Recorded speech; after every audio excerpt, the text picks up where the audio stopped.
Hi, I'm Sam Taggart, host of the D2D podcast, where all things door-to-door come under one roof, in one community, up-leveling each other, all over the country. Go join our group, D2D Can't Knock This, for more questions and answers and insights on door-to-door trainings. Also, register for our event at d2dcon.com. Don't forget to check out the D2D University and Door-to-Door Planner to really up-level and increase your performance. Now stay tuned for this episode on the D2D podcast. I am here with Connor Rockwood. Welcome to the show, Good man. to meet you. D2D podcast. I'm Sam Taggart, for any of those of you guys who don't know me. And Connor is like a legend. He is young, up-and-coming legend. He done back-to-back 400-plus year, right? Mm-hmm. So, Golden Door winner. High five. Thanks, dude. I have to formally apologize on the show. You're good, dude. He's sitting in the audience. He's like, I got my Golden Door. And I just Like, forget it's to not call there. I forget to call his name. And I'm like, oh, that just made me feel like terrible. So I was like, hey, dude, better yet, let's cool. get you on a podcast. No, and it's cool, bro. so we're going to dive into his sales process. We're going to dive into, your time management and then what you do with all the money you make in 400-plus alarms back-to-back. I mean, you probably made at least $5, right? A couple. 10? 2 or 3. Okay, good. So tell us a little bit about how you got into door-to-door. So, me and my brother's always been in the industry. He's one of the VPs here at Alder, but basically, we came on at the same year, recruited by different people. We were at another company previous, and we ended up just switching over because of the residual income from Adam Shantz. He basically sold us on that idea, and we were like, dude, I'm in. Anything that's residual income's like... And it paid off? Yeah, of course. How many years now? 4 years. 4 years?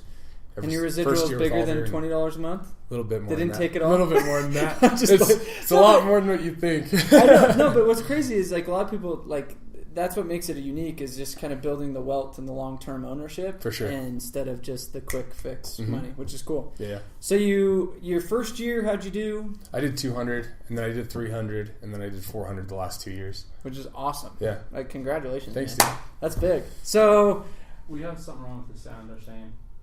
oh, terrible. Let's fix it. It's probably just not working. They're all like commenting on it. No sound. We're going. Okay, can you hear us now? Hurry, comment. Hurry, comment. Hey, comment. Quick. Comment Quick. saying I can hear you. I can see the bubbles. Dylan, are we watching? Are we hearing? Are we live? Can you see this? Comment something. Good. Can you hear me? You good? We're good? Good, we're good. Okay, quick intermission. This intermission was brought to you by Reese's Peanut Butter Cups. So, I don't know if you can do that. oh, shoot. I'm They didn't just pay kidding. us. I'm just Free kidding. advertising, There you go. Reese's. Okay, so tell us a little bit about what do you do? I want to just dive right into it because I think a lot of times we spend so much time in the stories in the back end. I think most people listening or watching to this are going to say, what makes a 400-plus account alarm rep?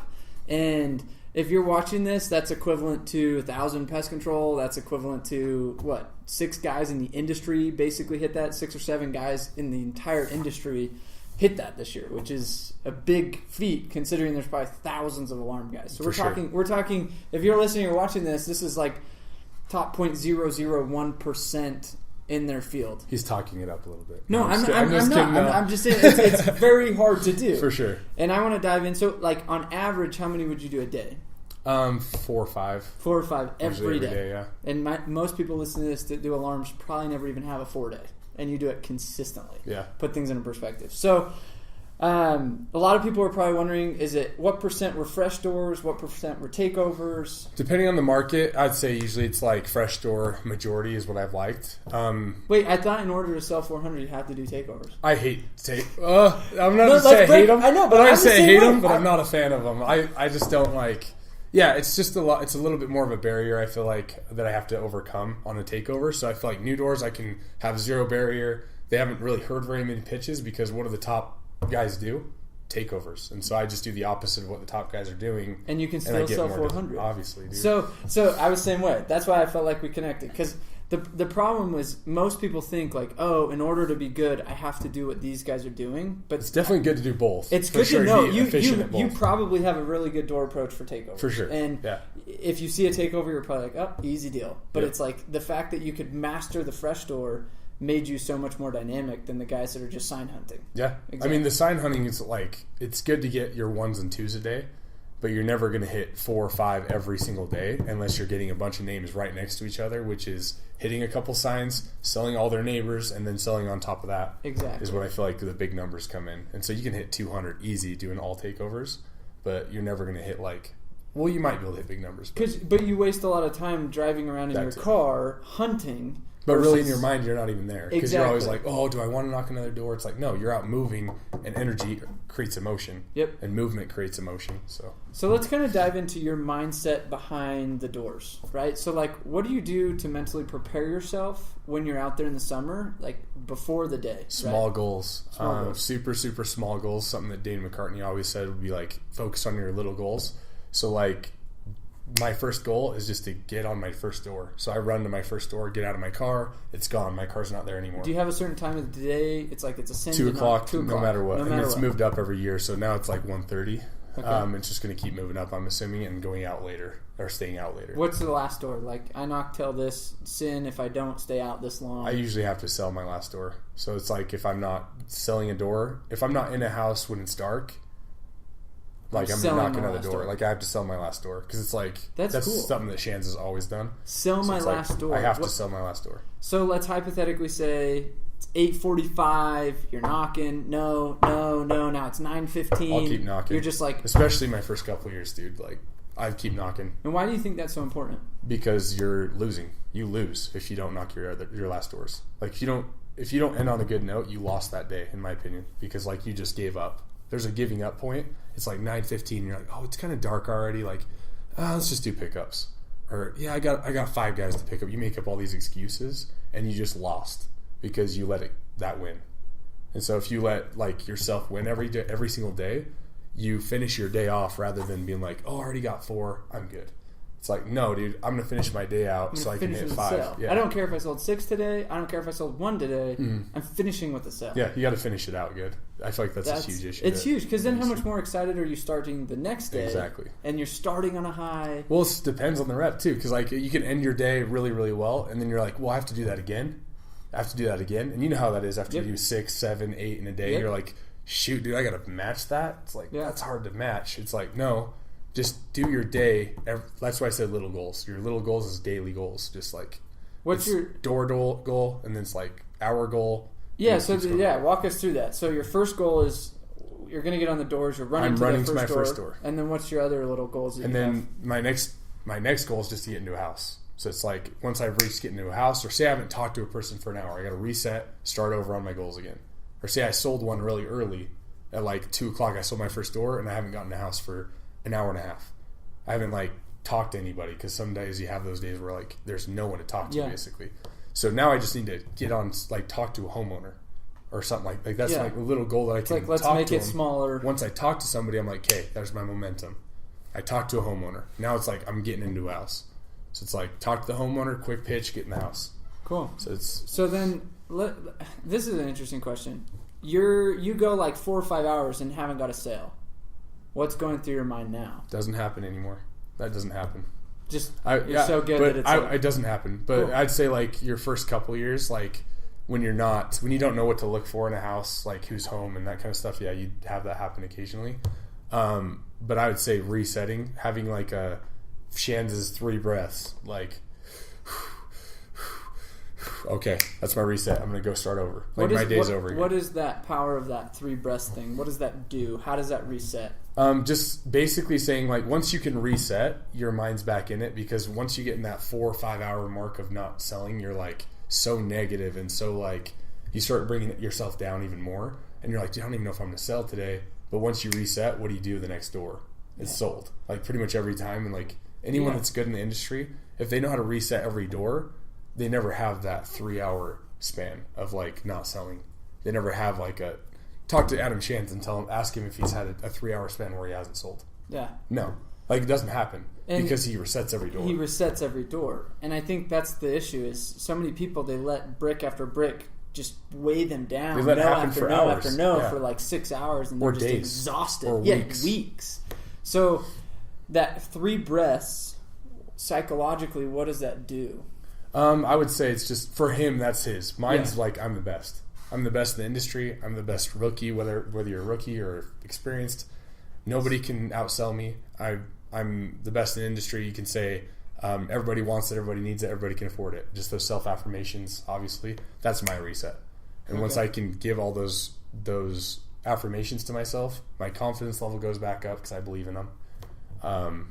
I'd say that's my reset. And my mind's just back into it again, and I refocus on my doors again. Yeah, because it's so common for people to just get lost in their own heads, and then they just get beat up. And they just keep knocking mindlessly, The robot, just door to door to door, and they just start getting slammed. And they're not even, like, focused. Yeah. They're just knocking on the doors and, like, expecting a deal to jump out. It's like, no. Or you're hoping for the easy deal. So how do you have, like, bigger resets? So we talk about a little affirmation statement, breath, something like that. But let's say I went, like, a week and didn't sell one. And obviously you manage a lot of guys, and you've probably dealt with these reps. And, you know, one thing that we're going to go over in a minute, so stay on, is how to train effectively your reps, and we're going to go into like his door approach and presenting. So like this if you want to see that, because I'm saying this now. Like, I'm curious, like what's the method, the madness? You know, what's the method to the madness?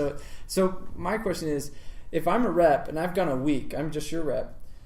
What's a bigger reset? Like what's something early on, or like later? I'm talking. Let's say it's midsummer, and I'm like, dude, I'm just in a funk. I come to you, and it's like, I don't know what's going on. I know I can sell.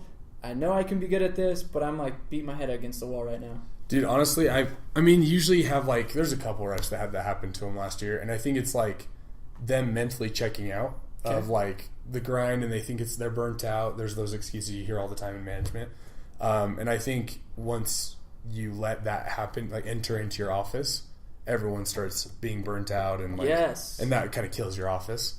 But I would say like the way I can combat that is just hitting them with positive affirmations. Helping speak truth and positivity. Yeah, because like help remind them of all the good they've done, and then also that's not enough for them. I feel like it's a big deal because like one of our top rookies actually this year, I won't say his name, but he definitely like had a moment in the summer where he just like died off, and he was leading like ahead by a ton, leading everybody. But then once he reset, it took him like, I'd say at least 2 weeks to reset, 2-3 weeks. Once he reset, he started back into the flow again. And it's just like a lot of things that you let enter your mind. So I feel like if you can keep the positive affirmations going for these reps and making them say it rather than just being like, you know, 2 weeks of not selling, they're obviously not doing self-affirmations. They're obviously doing something different than what they were doing before. So I'm the greatest. I'm the best. I'm atop this. You know, just something. Everybody wants it. Everybody needs it. Everybody can afford it. Cool. It's going to be dependent on the person too, because like if they're competitive, it's going to be putting someone against them. If they're not competitive, it's going to be like, don't put someone against them because it's going to shut them down. Yeah. So it's definitely like dependent on the personality as well. Cool. I'd say it's always different. So I guess the advice would simply be find something that works for you. That's your go-to reset. Yeah. And I think find their emotion. Find their it, like why they're doing their holy cause. I guess they talk about a lot. Yeah. Satema, or what's his name? Satema. He was talking about the holy cause a lot. So it's like you got to find that thing deep down why you're doing it. Yeah. So. Okay, so let's kind of transition into selling, and then we're going to talk about how you train and have. I mean, guys that are watching this, he had multiple reps, top rookie reps this last year, which, you know, it's one thing to go sell a ton of accounts, but it's another thing to know how to duplicate yourself and create bad A leaders, right? For sure. And I think a lot of people watching this or listening to this are always like, yeah, I'm a good rep, but I've never been able to duplicate, and then they end up always being the rep. Yeah. You know what I mean? Yeah. What other things do you see that you're like, man, reps just commonly do this, they need to change it? They don't take the time to read manuals. They don't take the time to focus their minds. Like as far as like reading and progressing themselves in self-development, they're not doing that, and so you can see their confidence levels drop. Like as they don't sell, for example, like you were talking about people that don't sell for a week. Yep. It's because they literally stop self-progressing. Their confidence goes down because they stop progressing. It's like all these things just add up. So it's like they don't progress themselves. I'd say is a huge one. And then actually like knocking issues, it's filling air and just not having their content memorized.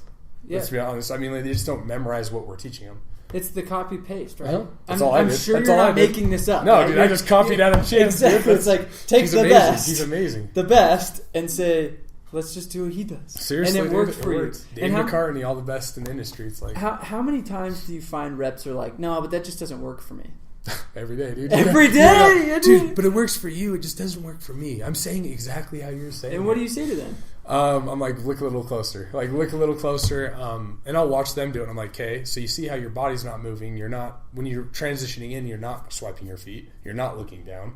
Like, there's all these little things that they're not doing, and they don't realize that they're not doing it until you point it out. So I feel like that's just watching them do it helps a lot with me. Cool. Because you can point out little things they're doing wrong. Yeah, I just had a guy in the company I was just at, and he reached out. He's like, I finally watched all your training videos, and I memorized it, and I did it word for word. And he'd gone like 3 months doing like terrible. Shoot, yeah. And I sold 5 deals in one day. Weird. And I'm like, weird. Oh, I've been preaching. Like, Just just learn copy, from Sam. Sell yes. 500 deals. He actually does this stuff. Yeah, Copy, paste. Like, I'm like, guys, I didn't make this up. I've Yeah. copied it. And I think it's so funny how people try to like reinvent the wheel. For sure. And I'm like, gosh. Or they're arrogant too. Yeah, it's an They ego think that thing. there's like, oh, I've been getting the houses this way. And it's like, just listen. Like, Yeah. There's a reason why I'm selling and you're not. Or Powerful. whatever. So let's kind of transition back into the mindset, because you talked about like the reason why they're failing is they're not mentally like on their game and investing into themselves. Like, you know, you talked about books, you talked about I don't know, whatever. Like, what do you do? Yeah, what do you do off the doors that helps keep your mind sharp? Like, are you a big book reader? It can be anything from podcasts. I think your stuff is great. Just podcasting, like listening to podcasts. If you hate reading, awesome, that's a good one. Yeah. Doesn't have to be necessarily about sales. It could be about like investing, something you're passionate about. That gets your confidence level when you know more stuff. Even if like it doesn't matter what you're learning, as long as you're learning something. Because for me, one of my biggest things in life, my holy cause, is progression. So if I'm not progressing, I feel like I'm just shutting off and I get depressed. So it's like, what do I need to do to stop doing that? Progress. What are some things that you feel like you've acquired or done over the last couple of years that have helped you progress? Like, Read. be specific. But like, I'm talking like, what book like made that difference, or what? Obviously, the main greatest salesman in the world, like, Start With Why. There's all sorts of like those types of books. Or is there a Richest Man in Babylon. I just love like anything with money. I love finance, so that's like something I like. Because you know, off camera, we talked a lot about you kind of take all your money and invest it, and you're like, dude, I'm utterly conservative, like, super frugal, yeah. Which is unique because a lot of this summer sales dudes or whatever, they're just blow their money, and you've probably seen that too, right? Of course. And so I think what makes a top rep is the people that are usually at the top have found ways to make their money work for them. And what are some of the things that you've done to help build your financial wealth? And it's a good question. I'd say number one, obviously, real estate is a great tax tool. It's a great shelter for your money. It's everything. So I'd say anyone should be at least buying one property a year or something in real estate. Diversification is important, so you don't put all of it in real estate, which a lot of people do in Utah. It's kind of sad, but that's kind of how that works, is a little bit in real estate, a little bit in the stock market, a little bit into like your own business. So obviously I do most of mine in Alder because that's my business. Yeah. I'm funding my business that way. Speak to that, because I think a lot of people are afraid to invest back into their business, and they don't even know what that looks like because they don't treat themselves as a business owner, right? Sure. And I think a lot of times we see ourselves as an employee and we don't realize, dude, if I just spent a little on recruiting, or if I spent a little on, I guess like when you say put it back into your business, what does that look like? Well, everything needs to be a smart, thought out investment. So if you're like, hey, I want to bring these dudes to go to Topgolf. Yeah. Okay. What is that going to do for my team? Like, you can think of things that it's going to bring, and if it doesn't add up in value, then you don't do it. So it's like, hey, Topgolf's going to be good with my management team because X, Y, and Z. We get better commitment from them. We have more fun. They'll stay with us longer. Yep. They'll build with us. There's all sorts of different reasons. And then if it makes sense that financially to do that, do it. If it's like, I'm going to throw $100,000 from the ceiling, that's not a smart investment. Yeah. To random people, that's not a good investment. There's no return. There's no ROI on that. I can't magnify where the ROI is. So investing into retention is huge. Oh yeah, huge. And I think that's hard to see the most of because you can't see it initially. The ROI. And it's something to speak to. So when trying to manage your guys and retain them, and obviously you just had these 2 top rookies, and I'm sure you're treating them like gold. It's obviously, you're like, there's other homes, there's other places you could go. One's out in the Bahamas right now. Yeah. It's like, yeah, exactly. And it's putting that time and energy, and sometimes it doesn't have to be a ton of money, but it's this culture of, I'm reinvesting back into you, and they can feel that. Yeah. Creates this loyalty in this culture. For sure. I'm assuming you've done pretty good at that because you've grown every year. Yeah. Right? And I think that's something to speak to is people think like, oh, I'll just put it all into real estate or all into this. But it's like, dude, take some money and invest back in you. There's a ton of people that just only go into their own investments. And I kind of like fell into that my first couple of years. And I was like, no, dude, like my biggest ROI is where I'm working and where I'm spending all my time. Why would I invest all of it into real estate if I have no control over the real estate market? Yep. It's like I have some of like being able to buy property, but how many people are in the world? So it's like stock market, zero control.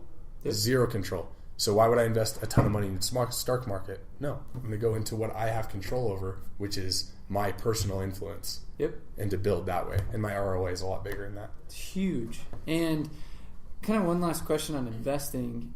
What do you feel like is a big tip for people that are listening that are struggling? Like, where do I start? Like, where's the easiest way for them to get started? What podcast or book or mentor? I mean, like, what advice would you give somebody that's like, I want to, but I just don't know how? Just starting investing, you're saying? Yeah. It's basically just moving. It's just hard for some like people to take a step and say, oh, would I qualify for a home? Would I qualify for this fourplex? It's like, instead of asking questions like to yourself, go ask the person that like does loans. Yeah. And say, hey, what do I need to show to qualify? You got to average your 2 years of income. You need to whatever. Like they'll tell you exactly what you need to do and do what he says, obviously, to qualify.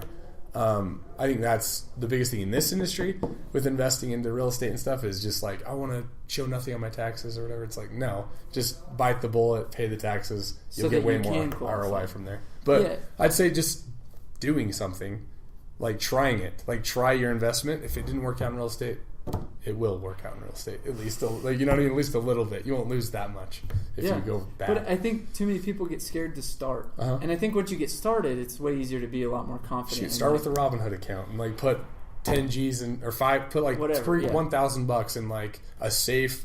So Robinhood is an app that's literally free trade. So you don't have to spend $7 trade fees. Yeah. And it's a great place to start because you don't lose on the trades. You just lose when you... Or I've heard of like acorns. Like just throw something in there and see it grow. And I think that's addicting to be like, yeah, it's going to grow a little bit. It's like, that's kind of cool. Let me throw more into it. And like not be super risky with it, but just something really safe at first. And then as you build your portfolio, maybe put a little bit more, go into this, go into different things. What's your big 10-year goal financially? Financially, shoot, dude, I want to be like worth multi-millions. Obviously, I'm already at like, millions, but I want to be like multi-millions. Financially, I want to own at least 10 real estate properties. I want to cash flow on all of them. I want to like have zero living expenses because like that's if you can have the rentals paying for all your expenses. Well, that's where I'm at right. I'm there right now, but I want to be able to have that outside of Alder as well. Yeah. So like I already have that through Alder where it's like cash flow income from all my deals, but I also want to have that outside. If literally somehow the company blew up, somehow. You're like, cool, I can still live. Yeah, it's like no, cool I've been making a residual check every year. It's like, why not just reinvest it into something else? So you have like 2 residual incomes that are crazy. You have a 6-figure salary here and a 6-figure salary here. Why not get 3 of them? Like 5 of them, 5 different streams of income. And I think so many people think that's unattainable, but I hope that people that are watching or listening to this are realizing like it's doable. Yeah, just find something you're good at. Like it doesn't have to be door to door. It could be door to door as the step to get into what you're doing. Exactly. Or, I don't know, the confidence to get into what you're doing. Cool. So one last question before we wrap up, because probably due on time. But what piece of advice would you give?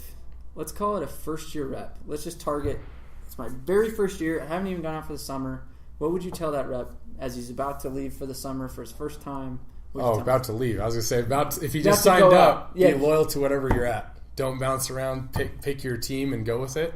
The more time you spend bouncing around, the less successful you'll be. Yeah. And then once you go out for the summer, I'd just say focus on, like, almost be selfish your first year. I'd say just focus on yourself, focus on building yourself, because as long as you're progressing, you're going to be really good at the job.